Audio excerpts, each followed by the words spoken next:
हम देखेंगे कोएगुलेज टेस्ट को। कोएगुलेज टेस्ट जो है वो यूज़ होता है for the detection of enzyme coagulase. Enzyme coagulase को डिटेक्ट करने के लिए यूज़ होता है। जो एंजाइम कोएगुलेज है वो कन्वर्ट कर देता है फिब्रिनोजिन, जो कि एक सॉल्युबल प्लाज्मा प्रोटीन है, उसको फिब्रिन में, जो कि इनसॉल्युबल क्लॉट है। हम इसका पर्पस देख लेते हैं। हम यूज़ करते हैं डिटेक्ट करने के लिए कि क्या जो बैक्टीरियल कल्चर है उसके अंदर कोएगुलेज एंजाइम है या नहीं है। और ये मेनली यूज़ होता है to differentiate staphylococcus aureus from the other staphylococcus species. ज़्यादातर ये हम इसको आइडेंटिफाई करने के लिए यूज़ करते हैं स्टेफाइलोकोकस ऑरियस को, क्योंकि उसके अंदर कोएगुलेज जो है वो एंजाइम पाया जाता है। या स्टेफाइलोकोकस एपिडर्मिडिस और स्टेफाइलोकोकस ऑरियस को आपस में डिफ्रेंशिएट करने के लिए, क्योंकि स्टेफाइलोकोकस ऑरियस जो है वो कोएगुलेज पॉजिटिव है, जबकि एपिडर्मिडिस जो है वो कोएगुलेज नेगेटिव है। कोएगुलेज एंजाइम जो है वो दो फॉर्म में एग्जिस्ट करता है, वन इज़ बाउंड फॉर्म और जो दूसरी है वो है फ्री।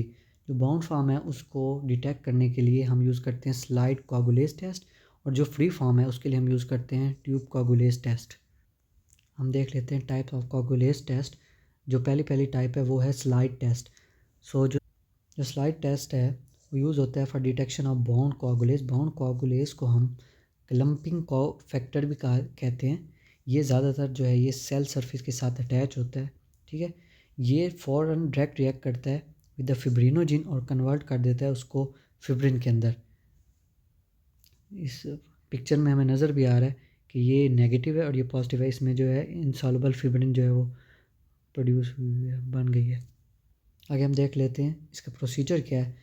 पहले हमने एक स्लाइड लेनी है, उसके ऊपर एक ड्रॉप ऑफ सेलाइन डालना है। उसके बाद जो हम ऑर्गेनिज्म जिसमें हमने देखना है कि कोएगुलेज एंजाइम है या नहीं है, उसको उसके अंदर मिक्स करना है। उसके बाद हमने जो है वो प्लाज्मा लेना है। प्लाज्मा जो है वो हम ज़्यादातर रैबिट का लेते हैं, ठीक है। फिर उसके बाद हमने देखना तकरीबन 10 सेकंड के अंदर ही अगर उस ऑर्गेनिज्म के अंदर कोएगुलेज है तो हमें कोएगुलेज पॉजिटिव इस तरह के छोटे छोटे जो है क्लॉट्स नज़र आएंगे फिब्रिन के।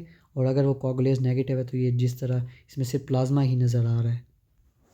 फिर है दूसरा ट्यूब टेस्ट, जो कि हम यूज़ करते हैं फ्री कोएगुलेज को डिटेक्ट करने के लिए। जो कोएगुलेज है वो एंजाइम जो है बैक्टीरिया उसको सिक्रीट करता है अपने इन्वायरमेंट के अंदर, ठीक है।